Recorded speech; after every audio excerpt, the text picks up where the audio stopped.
We begin in Parliament, where Health Minister Kweku Agyemang-Manu has been summoned by the Speaker to appear before the House within 2 hours or risk possible sanctions. He is billed to answer a question filed by a Member of Parliament but failed to show up. Majority Chief Whip Frank Anodompre proffered why the Minister is not present in Parliament.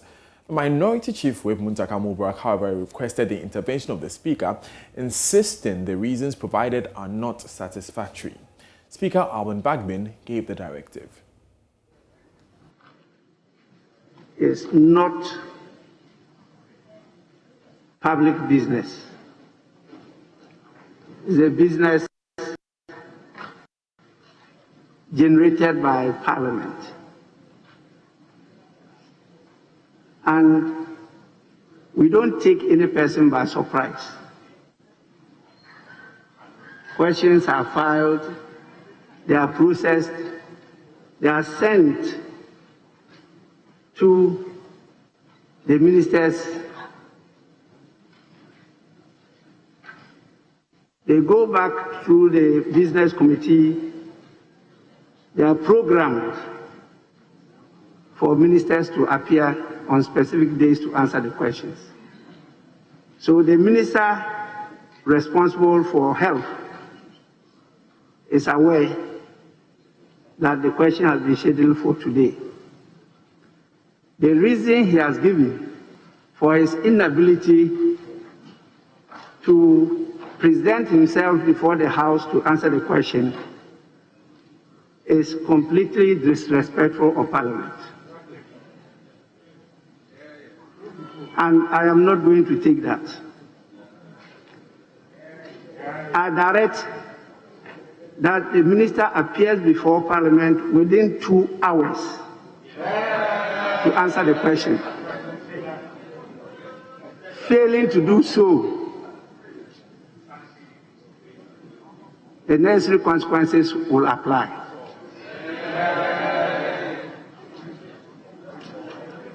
Ministers must take parliamentary business serious. The time is 11:40. Within 2 hours, the minister should appear to answer this question. So, majority leaders, do the necessary thing.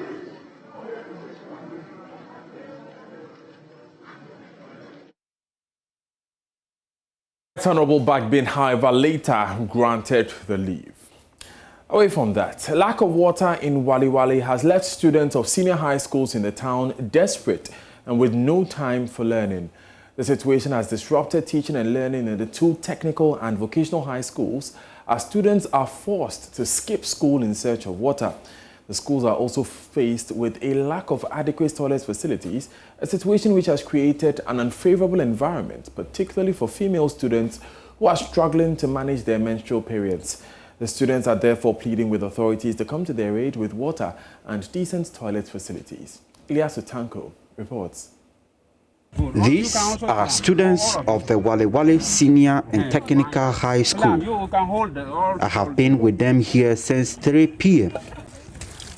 This very spot across the municipal hospital where these two water supply facilities stand is about nearly 20 minutes walk from the school premises. It takes extra energy to draw water from the hand-dug well as well as the overstretched borehole. The students came here with their empty cans, still wearing their school uniforms, and as a usual activity, they don't get back until 5 or 6 p.m. And when they finally get back, they are tired and weak. And then we are here suffering from water. As we're supposed to be in campus preparing for at least prep, but we are here. But as it's time for dining, because of lack of water, we are going to miss food. And then see, they say the water has no color. Look at the color that we are suffering from. Our colleagues are here. You walk from even 3 miles to that place before you get water. From there to the campus, see how far it is. I can't carry it. You have to manage. But I'm managing. Come! Because it's fine. Yesterday, I just fell down with my jerry can. Sorry. We want them to just bring water to our school, so that we get time to study. We are here to study. We're not here to suffer. To suffer from water. About 3 kilometers before we get water at town. In this campus, there's no water. So even the water that we drink, we don't have. We always buy pure water, and now there's no enough pure water in the campus. So now we don't get water to drink. We are suffering. We don't even know what to do. We're struggling to get water. If you didn't get water, how can you bath and go to school? If you didn't get water, how can you wash your school uniform and go to school? We are suffering every day, since morning to evening. If after school you walk to the town, suffering for water, if you don't get water, you cannot wash your school clothes, you cannot bath. And we are here once just come now. We don't know the place that water are, and we are suffering every day. Please, we need help. Later same night, I found these students of the Wale Wale Technical and Vocational School. One of them had his dirty school uniform, and others were carrying their sponge in their bucket. It was over 7 p.m. that night, and these hostel students, who are staying several miles away from their school due to lack of space, instead of reading their books, were walking about in the town looking for water. Yes, we don't have water to bath, neither to drink. It affects us. Or let's say going to class, we're not going to get time for water to bath early and go for class. Or going to prep, we're not going to get water to bath and go to prep early. After this evening, you know, we get water to bath. We just do go back and go. Aside the struggle for water, the schools are without toilet facilities and students queue to go to toilet. In the Wale Wale Senior High and Technical School, there is no toilet facility for the female students. The students are therefore compelled to use this open space behind their dormitory to defecate. The situation has left the girls struggling to manage their menstrual cycles. Joy News Visit found multiple abandoned used sanitary pads at open spot. The students refused to speak on record, citing authority order. At the Wale Wale Technical and Vocational School, however, the school has this structure as the only toilet facility serving hundreds of the students. The students alternate to use the toilet, and those that cannot withstand the pressure either defecate in a polythene bags and dump them in nearby bushes or openly defecate in the bush. The students too decline to go on record. Joy News contacted headmasters of both schools, and they all declined to comment. Eliasu Tanko reporting for Joy News. Away from education, founder and senior bishop of Perez Chapel International, Bishop Charles Ajanasari, says God will judge any rich church member who leaves his pastor to be poor. He was speaking on the subjects the man of God, his work, character, reward, and honor on Joy FM's Christian infotainment program, A Walk with Jesus, on Sunday. The Perez Chapel bishop said honoring a man of God must come with the work he does. If the church is doing well, the church must pay the pastor's social security and must think of retirement, he says. Church members, in this life, everybody has been programmed to take advantage of other people. And also, Bishop, let me break it down. The lawyer takes advantage of the man who has a case and is being tormented, etc. He goes to see the lawyer. He has to pay. That somebody is dying, he goes to the hospital. Except the doctor wants to do it pro bono, he will take his money. The banker, the poor trader who doesn't have money is coming to borrow. They have to put in a place that they get 3 times what they give to the person. In the same way, the politician, no matter how rich he is, when he wins an election, the state has to take care of him. So has God provided that he who works at the altar must live by the altar. You see, we make the man of God take the leftovers of people. No, he shouldn't live on the leftovers of people. It should be a definite, and it should be a design thing. That somebody comes to the church, he doesn't have a car. In a short while, he has 3 cars, and the pastor still doesn't have a car, or probably has a wounded car. That church member is ungrateful. God has ordained, that if we have fed you spiritual things, is it a big deal if you feed us? Answering a question on allegations that some men of God take advantage of church members to enrich themselves, Bishop Ajanasari said everybody has been programmed to take advantage of other people. He questioned why people criticize some men of God for owning jets, saying he sees nothing wrong if it will ease their movements and make them more efficient in the work. I don't have a jet yet, but if I got one, if I had the opportunity, if I got one, I wouldn't reject it. You see, I travel around the world. There are times you are going to a DRC, Dr. Congo. Yes. You have to take a flight from here to Togo or to Kenya. And there are times you do transit, or Ethiopia, you do transit of 8 hours. That's punishment. When the journey from here to DR Congo is 3 hours, if I had a flight, I would have cut off all those hours. If I had a plane to myself, I would have been more effective. There are times we blame people who have jets. Please, if they have the money and they can buy it, and it's not at the expense of anybody, please, let's leave them alone. It's okay if their churches buy it for them. It's okay. The truth of the matter is, look, some of the guys who have these planes, let me take in Nigeria. Yes. I know Bishop Oedipo. This is a man who runs 3 universities. His university is ranked the foremost university in Nigeria. Up next is Business with Daryl Kwao.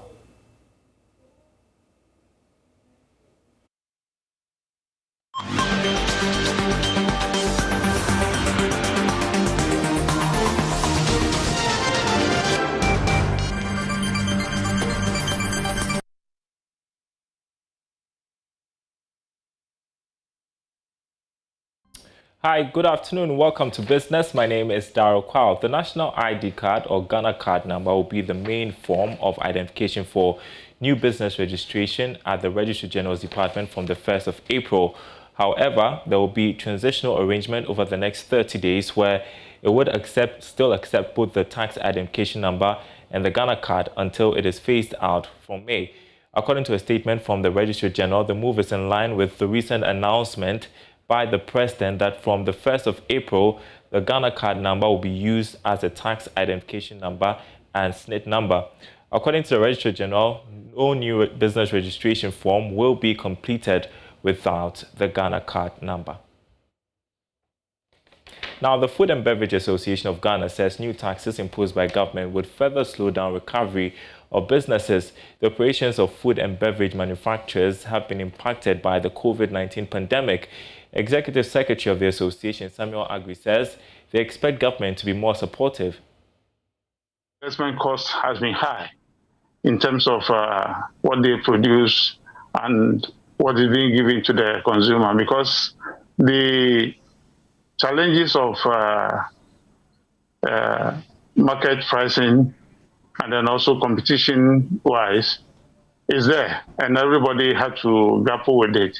And therefore, if you increase your prices excessively, what it means is that you will not be able to fight the fight that is going, and therefore the challenge will be that you need to either count yourself out of the market or you want to be stable in terms of your production.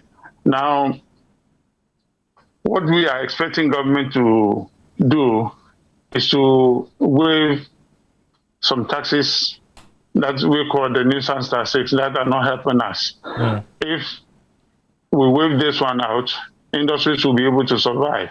Number two, what government has to do is to give us incentives as is as it is in maybe the 4 quarters that we have, perhaps we will say that industry will have to take the first quarter in terms of tax relief, and therefore what you are paying to government, you need to retain about 20 or 30% to ensure that your business expands. So by doing so, no business will go down, but then they will reinvest whatever incentive that has been given and then pay back in the near future. Because as it is now, we are not seeing the way forward, and the government has to come. We will engage them to ensure that these reliefs are really given, and therefore then. Now, the Finance Ministry is expected to raise about $5 billion in Eurobonds from investors this week. This will happen after it settles on the expected interest rate we paid on the bonds today. But how is government planning to raise these funds, and why is the cost seen as so crucial now? George Afe has more.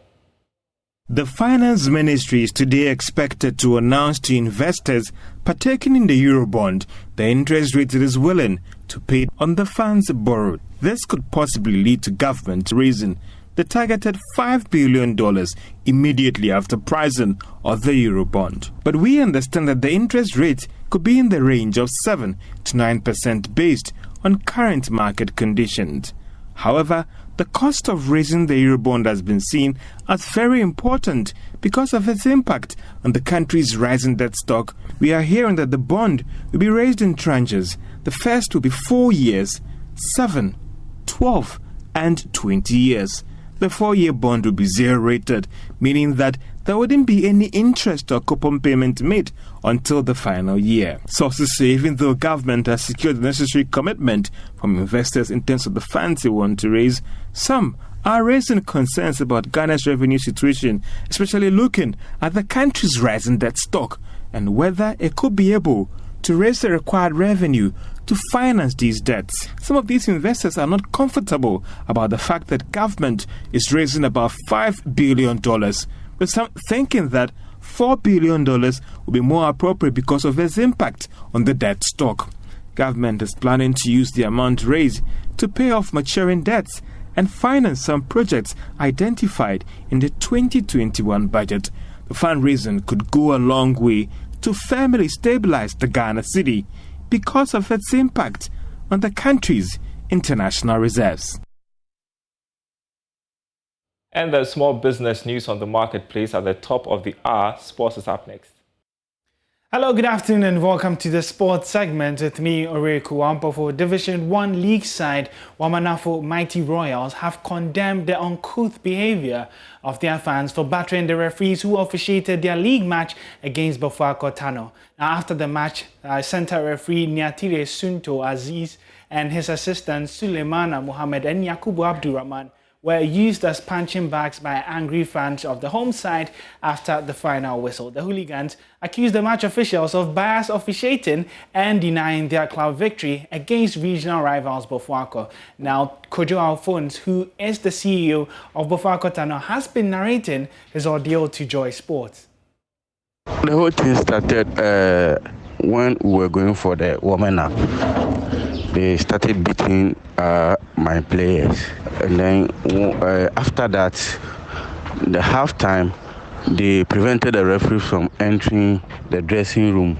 They wanted to assault them, and then when they said they will not enter, then the first started making noise. So we played the match to the end. And then they started assaulting the referees, and then my coach, and then myself. So I didn't even take my chances. Like I should have scored them like 5 goals. I have a better team than their team. So I don't know why we are all in the same game, bringing back the love of the game, and then you play a draw. You came to Sunyani to play draw with Insuatremai. Nobody touched anybody. You went to Paga to score Paga 3-0. Nobody touched you. So if you also play draw at your home grounds, what is the essence of beating people?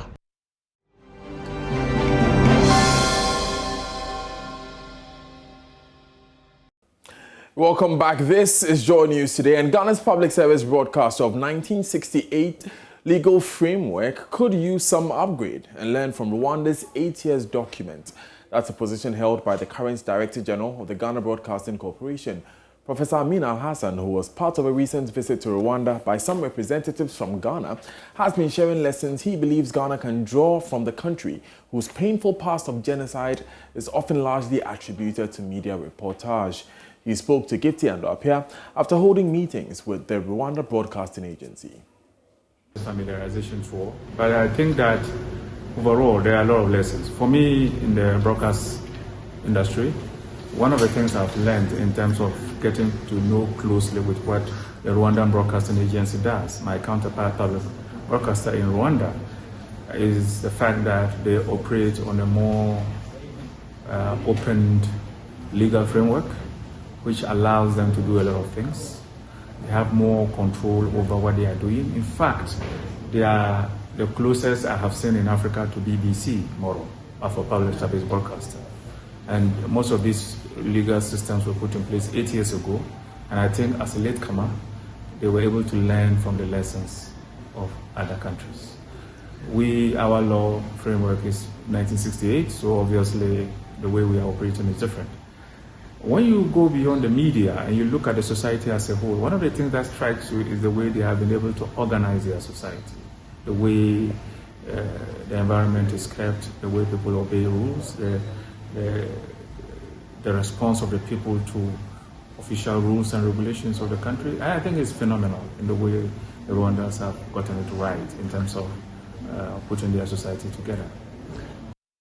That's live on Joy News Today. Now, the Institute for Teacher Education and Continuing Professional Development is asking teachers at the country's colleges of education to protect the integrity of the certificates they award students teachers. According to the director of the Institute, Professor Dandy George Damson, a compromised exam is as hazardous as any explosive in the world. Speaking at a workshop for teachers of the 15 colleges under the University of Education, Winneba, the director was convinced should teachers set the required test items, properly supervise the exams and mark the scripts in a fair and fair manner, the quality of teachers in the country would improve. Richard Kojonyako has more in the following report. The three-day workshop is aimed at developing a standardized framework and format of assessment, specifically test items that would address the competencies enshrined in the new curriculum. Director of the Institute for Teacher Education and Continuing Professional Development, Professor Dandy George Damson, told the College of Education teachers they must understand that the teaching and learning process ends after effective and efficient assessment of their students. He adds it was their duty to set problem-solving and critical thinking questions to challenge their students while becoming full and active participants in the invigilating process. The assessment process starts with teaching and learning in the classroom. Then we go into detail. The next stage, after teaching and learning, you go into detail to give quizzes, class exercises, and this is what we call the continuous assessment. We have two types of assessment, basically. We have the summative and the formative. The summative is the end product of what we are looking at now here. So we allow them to do the formative in their various schools whilst we take them through the continuous professional development. But many teachers think that after I have finished setting my questions, that is it. But then you labor to set very good questions for your students. What about the invigilating process? Many of us may even tell our students some of the questions or whatever. So what is the essence of, if you want your students to pass just like that, then what's the essence of you labor coming for 3-day workshop, sleeping in the hotel and setting questions and not invigilating and making sure that the component of assessment is being catered for. And he indicates one of the key components of the mentoring process is to coach the tutors in the colleges of education to develop a standardized assessment framework for assessing students in different capacities in the implementation of the new 4-year Bachelor of Education curriculum. Right. Colleges of Education were awarding diploma. And with diploma, we as University of Education we're still awarding the degree. So there is a gap between the diploma and the degree. Now, mandates have been given to them to award degrees.